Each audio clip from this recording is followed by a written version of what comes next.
Hello everyone, today I want to talk about the facial evaluation for someone that's been having some concerns when they look in the mirror. They see a little bit of sagging skin, a little looseness under their chin, in their neck, along their jawline. Their cheeks may look a little bit droopy, and they just look a little more tired, and aging is coming on. Yet you're taking great care of yourself. Well, that's one thing about the face. There's always going to be some type of aging, whether it's related to sun, whether sometimes people have for medication or weight loss, weight gain, whether it's just overall genetics. You may want to consider some changes, and you don't quite know what. So come in for a consultation. It's so important to talk about what your concerns are and let me look at you and take a good idea of what your goals are, and I can give you some ideas on what a facelift can do without looking abnormal, without looking too overdone.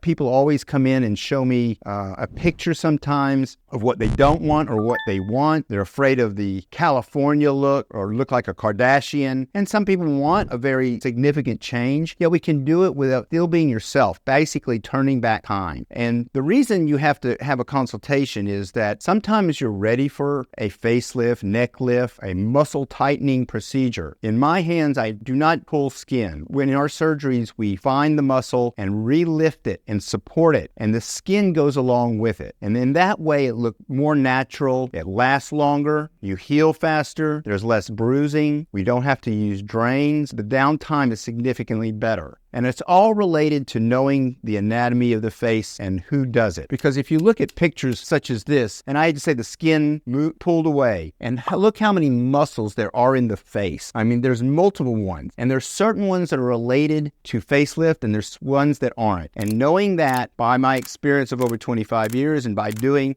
many of these over time, I have found my approach is such that we can do this well without looking you overdone or with scars that are very prominent, without changing the shape of your ear unless you want to, and exactly what you need. Sometimes you don't realize that you may need a lower facelift, an upper facelift, and what does all that mean? Some people come in to say, can you just tweak it? Can I just go under my chin? Do I really need incision? I've heard about the endoscopic facelift. Let me explain what all that means and what's best for you. And it all depends on your skin type, where your aging particularly is, and then get you a nice natural lift. I just want to show you one patient, and this is a book that you can always look through when you come to see me and look through it. And these are my real patients and just what a patient you can expect. And here you can see this is 5 weeks. A very nice lady. She's a beautiful lady. She's taking care of her skin. She's not a smoker. 5 weeks later, looks very natural. You can see the changes, the change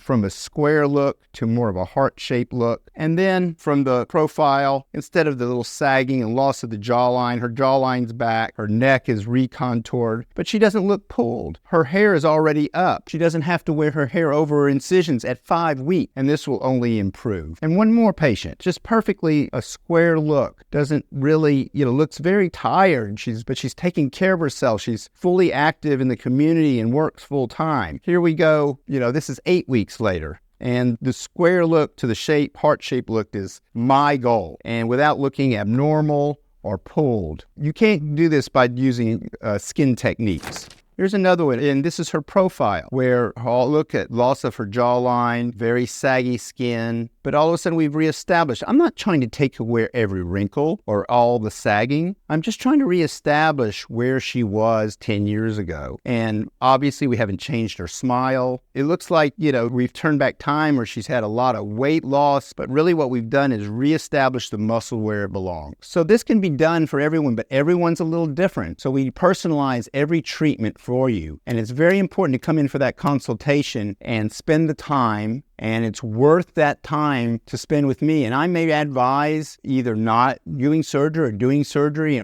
additional procedures or wait, and we'll go over it and talk one-on-one about it. So we look forward to seeing you in the office and talk about the changes you can make in your skin and look yourself and look in the mirror and don't have to keep pulling up that skin anymore. See you soon.